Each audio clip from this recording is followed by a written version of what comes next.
Assalamualaikum warahmatullahi wabarakatuh.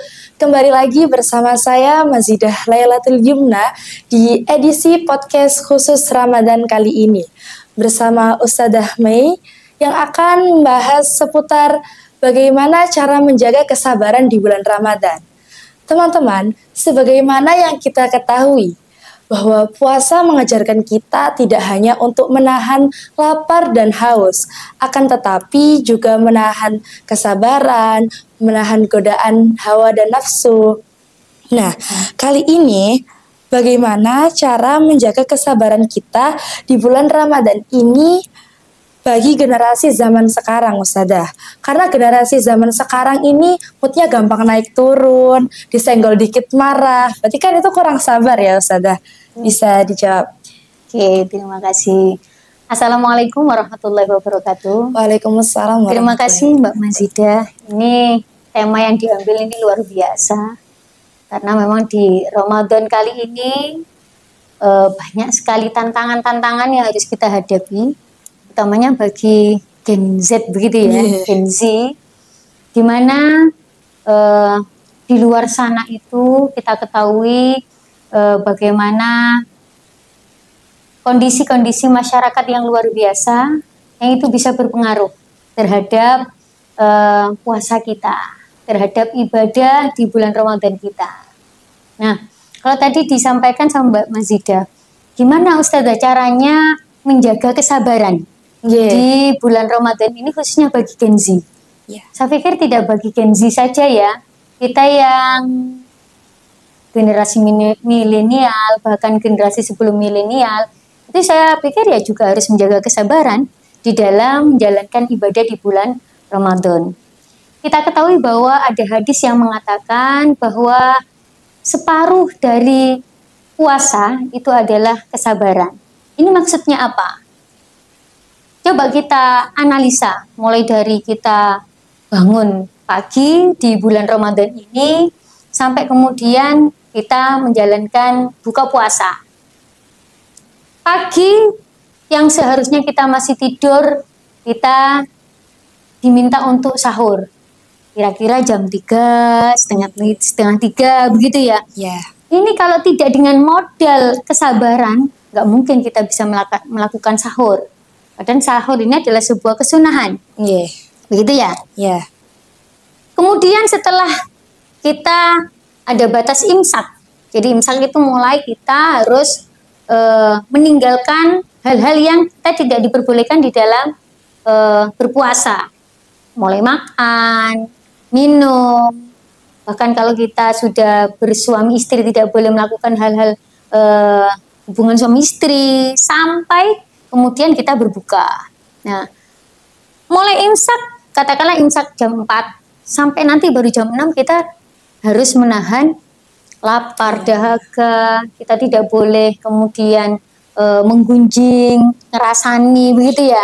Mungkin kalau Gen Z nggak ngerasani ya, tapi nggak tahu lagi kalau ngerasaninya lewat HP begitu ya. Nah, ini juga sebuah tantangan bagi kita semuanya untuk benar-benar kita jauhi, benar-benar kita hindari, untuk kita bisa mendapatkan puasa yang benar-benar bagus, puasa yang benar-benar berkualitas. Karena seperti yang disampaikan, barang siapa menjalankan ibadah dengan penuh keimanan, gitu ya, maka Allah akan mengampuni dosa-dosa kita, menghapus dosa-dosa kita. Tidak hanya diampuni, tapi dihapus. Namanya dihapus, ini luar biasa loh. Dihapus itu berarti tidak ada jejaknya lagi kan begitu. Ini kira-kira begitu. Nah, bagi saya tidak hanya Gen Z, generasi sebelum Gen Z pun juga harus benar-benar bisa menjalankan kesabaran. Karena tadi itu ya. Dan perlu diketahui bahwa sabar ini ada 3 macam. Apa yang pertama? Sabar di dalam menjalankan perintahnya Allah, termasuk berpuasa. Tidak hanya berpuasa, sholat. Biasanya mohon maaf ini kawan-kawan santri ini kalau sholat kira-kira bisa sabar apa enggak ya? Maksudnya begini, kalau sholatnya ini terlambat jamaah begitu ya, sholat sendiri, apa karena takut nanti ketahuan sama bagian peribadatan begitu ya, akhirnya sholatnya cepet-cepetan. Nah ini kan berarti juga kurang sabar di dalam menjalankan perintahnya Allah itu. Atau yang ibadah bukan mahdoh tapi ghairu mahdoh, contohnya mencari ilmu. Nah ini cocok untuk adik-adik santri. Biasanya kalau di pondok pesantren ini tantangannya luar biasa. Apa tantangannya? Ingin pulang. Nah, karena kalau di rumah, ya bener enggak? Ya.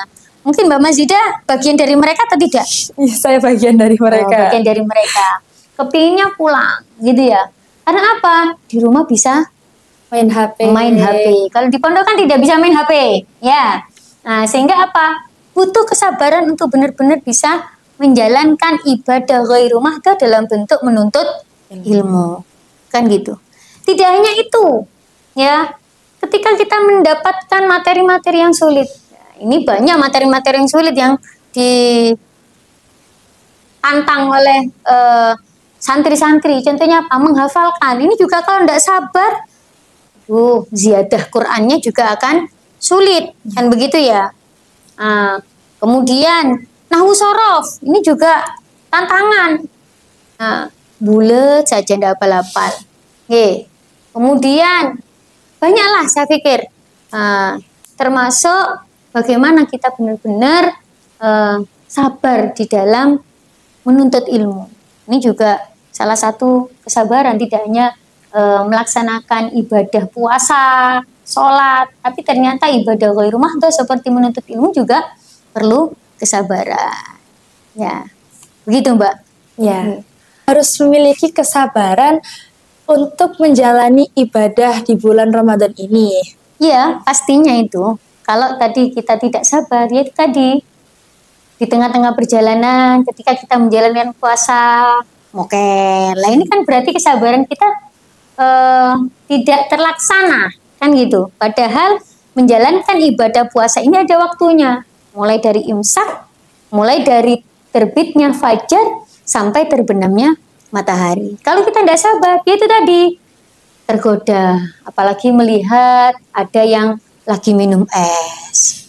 Hari-hari ini kan, mohon maaf, kalau dulu warung-warung itu masih tertutup. Nah, tapi kalau sekarang itu terbuka, bisa jadi kita tergoda untuk itu. Segernya re. Nah, akhirnya apa? Wes tak ikut mokel saja. Nah, ini berarti kesabaran kita diuji, kan begitu. Nah, termasuk juga bagaimana kemudian kita benar-benar untuk bisa meraih ibadah di bulan Ramadan ini dengan penuh kemaksimalan, ya memang benar-benar harus menjaga dan memiliki spirit sabar ini untuk bisa sebagai modal kita untuk bisa menjalankan ibadah di bulan Ramadan. Nah gini ya Ustazah, saya pernah mendengar kalau di bulan Ramadan itu pintu-pintu surga dibuka, pintu neraka ditutup, sampai setan-setan pun ini dibelenggu, dipenjara gitu Ustazah. Tapi Ustazah, dari keseringan kita, teman-teman kita tuh masih melakukan hal-hal yang negatif, bahkan kayak hal-hal buruk, masih sering menggunjing, ngerasani gurunya gitu Ustazah. Nah gitu tuh gimana Ustazah? Setannya itu sebagai yang mana gitu? Wah ini menarik ini. Di bulan puasa itu Ustazah, pintu-pintu surga dibuka, pintu neraka ditutup. Ini kan sudah luar biasa ya. Berarti kita sebagai umat Islam benar-benar diberikan kesempatan untuk memperbanyak ibadah kita. Bahkan tidak hanya itu, Allah saja akan melipat gandakan ibadah yang kita lakukan di bulan Ramadan. Dan bahkan setan dibelenggu. Nah pertanyaannya menarik ini. Nah kalau memang setannya dibelenggu Ustazah, tapi mengapa kok masih sering kita dapatkan perbuatan-perbuatan yang tidak baik yang dilakukan oleh teman-teman kita, orang-orang muslim di luar sana, begitu ya. Nah ini pertanyaannya agak sulit. Memang setan dalam bentuk jin ya, dalam hal ini jin ya, itu memang dibelenggu. Tapi ingat, ada setan dalam diri kita. Apa namanya? Hawa nafsu. Nah, ini yang kita terlupakan. Makanya katanya Rasulullah apa? Jihad yang paling besar adalah jihad melawan hawa nafsu. Memang jin, iblis dibelenggu, tapi hawa nafsu masih ada. Dan hawa nafsu inilah yang harus kita kendalikan. Nah, bagaimana mengendalikannya? Itu tadi dengan kesabaran kita. Karena kesabaran itu datangnya dari hati. Kan begitu? Ya. Nah, sedangkan nafsu bagian lain dari diri kita. Saya teringat dulu guru saya bahwa di dalam tubuh manusia ini ada 3 hal. Yang pertama al-aql, akal. Ya. Yang kedua al-qalb, hati kita.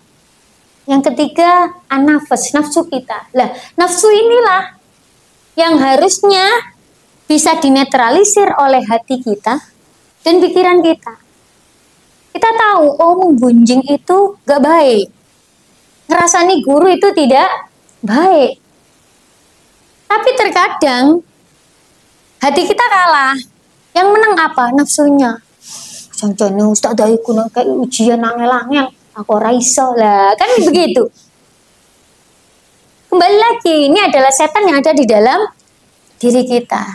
Apa itu bentuknya? Hawa nafsu. Yang bisa mengontrol siapa? Ya diri kita. Melalui apa? Akal kita. Karena dengan akal inilah kita tahu, kita punya wawasan, kita punya ilmu. Oh, bahwa yang ini baik, yang ini tidak baik. Kan begitu. Sama hati kita. Maka bagaimana hati dan akal ini mampu untuk mengarahkan atau mampu untuk mengendalikan hawa nafsu kita. Jangan sampai hawa nafsu ini yang malah justru mendominasi hati dan akal kita. Seperti itu. Wah, luar biasa sekali ya teman-teman. Dari obrolan singkat kita di spesial Ramadan kali ini, saya dapat menyimpulkan bahwa kesabaran sebagai modal utama untuk menjalankan ibadah di bulan Ramadan, untuk meraih sebuah kemenangan. Terima kasih Ustazah untuk waktunya. Sama-sama. Semoga obrolan singkat ini bisa bermanfaat. See you. Wassalamualaikum warahmatullahi wabarakatuh. Waalaikumsalam warahmatullahi wabarakatuh.